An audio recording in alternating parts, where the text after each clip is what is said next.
Hello everyone, welcome back to my channel, and if you're new, welcome on in. I hope you choose to stick around.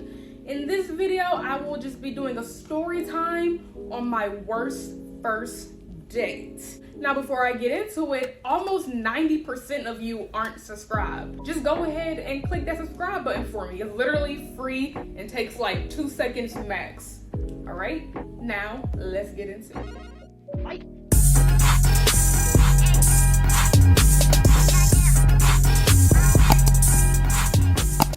Okay, so the beginning of this story takes place on my college campus. I went to a huge university.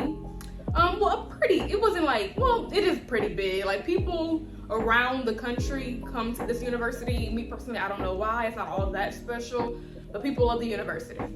So my first couple of years of college were at this university, and we would have like different events that would go on campus, and the students would huddle around like the common area and just watch what's going on. So one time we had some protesters come to our college campus. It was like protests against abortion, whatever.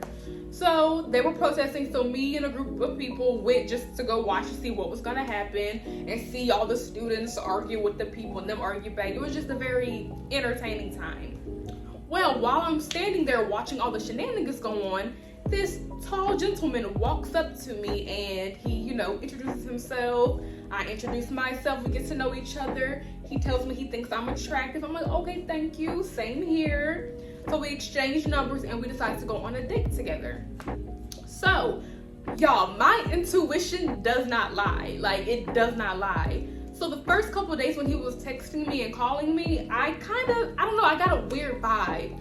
So I was just like, I'm not gonna really respond. And I didn't think it was gonna be that big of a deal because it's only been a day since we've known each other. So you shouldn't care if I don't respond or not.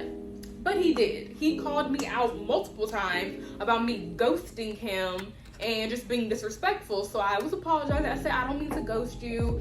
But now that I'm looking back on it, was it really ghosting him if we only been talking for a day? And it hadn't even been a full 24 hours, like barely a whole day. So I'm like, okay, whatever. So finally, he convinces me to go on a date with him to a boba shop. I love boba. Boba is everything to me. So I was like, okay, I'll go. Give him a chance. Don't, give him a chance. Don't just completely cut him out. So he picks me up from my dorm and I'm like, okay, cool. So we're driving to the boba shop, and the drive there was actually pretty pleasant. We had the same type of music taste, pretty much the same like favorite artists. Like, we had a pretty pleasant drive to the boba shop. Then I don't even know how, because my mind is never there, especially on the first dates. He mentioned that he was a virgin. Like, his sexual history came up. He asked me about my sexual history, and he mentioned he was a virgin. And there's nothing wrong with that. I said, okay, cool, whatever. I don't know why you're telling me this on the first date, but okay, you're a virgin. So we get to the boba shop. We get there. He's pretty chill. But one thing I want to backtrack a little bit. Even though our ride there was pretty, good, I will say, though, it was hard to get a complete sentence out with him. Like, he kept cutting me off and just, butting in. So that part really did bother me. So I was kind of like, okay, he's been a little rude, just keeps cutting me off. I never could finish my whole sentence. So that was one thing that kind of put a little light bulb in my head. I was like, okay, that's kind of weird, whatever. We get to the boba shop, hold the door open for me, I walk in, we get our boba, we sit down, we chill. So we're talking some more, and he was giving very I don't want to say cocky vibes, but just kind of he's so smart and just he's better than, it's hard to explain, but the way he was describing himself and what he does for work was just kind of with a snotty attitude, kind of yeah, I know I'm great, that kind of thing. So that put me off as well. But I was like, you know what, I can look past that. I can look past that. Then he also asked me what my body count was, and I was kind of like, we're adults, who cares? That's not high, but still, who cares? We're adults. Nonetheless, I was like, okay, that's kind of like, that's childish behavior to me. Asking somebody what their body count is. Like, is it really gonna make a difference if you pursue this person or not? For some people it might, and for me personally, I think that's childish. But we decide, he was all like, oh, there's this park that I like to go to. Do you want to go there and just chill and finish our boba and continue talking? I said, yeah, cool. So we get to the park, and so there's this bench. It's like a long bench, but there's like this little bar separating the two sides.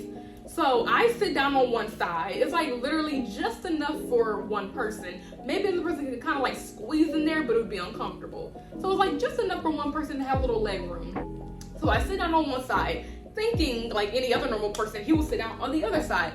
No, he literally pushes me out of the way and sits right next to me, like almost on top of me.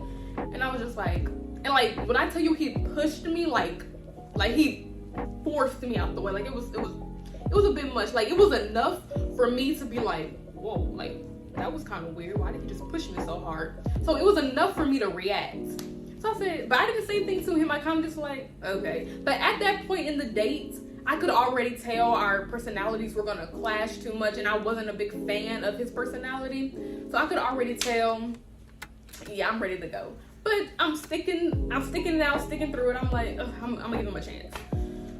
So we're talking, and I could tell, like, you know, when a guy wants to kiss you. You can tell when a guy wants to kiss you.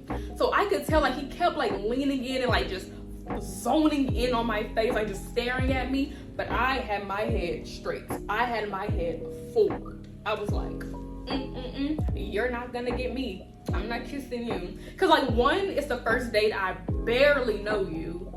Two, I can tell that I'm not really into you like that. So I'm not even gonna give you any impression that I want to do anything physical with you.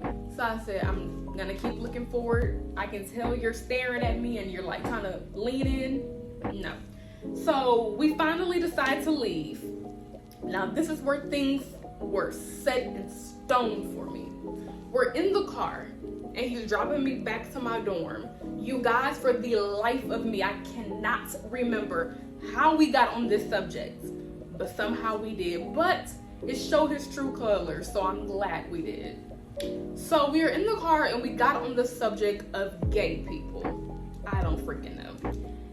And he proceeds to say, every gay person is gay because they were abused as children.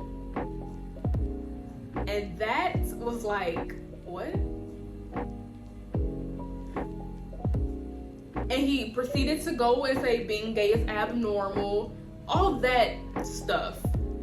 I just couldn't get off the fact that he openly told someone who he really doesn't know, because like this is our first date, so he really doesn't know me. He openly told someone that he really doesn't know that being gay is an abnormality, and that every gay person is gay because they were abused some way as a child.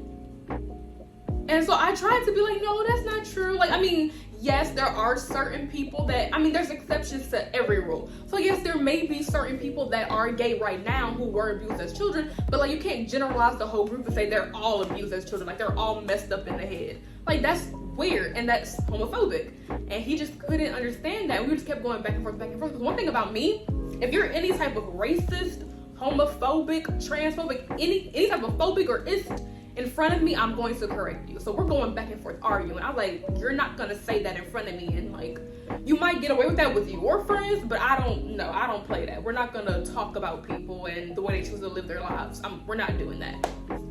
So we're going back and forth, and that was like, I was like, oh yeah, my intuition never lies. My intuition never lies. So I was just like, yeah, no, I'm off of you. So then he drops me back at the dorm. We hug. I'm like, okay, cool. See ya, buddy. I get back upstairs to my room, and I'm like, whew. So I call my friend and I tell her what happened, the whole date, how just awkward and weird it was. Then he texts me that he went to another college. We were in the same city, but in two different colleges. So he went to another college in the same city. And he said his college was having like a little kickback party type thing, and he invited me there. And it was just gonna be me, him, and a whole bunch of other guys. I said, no.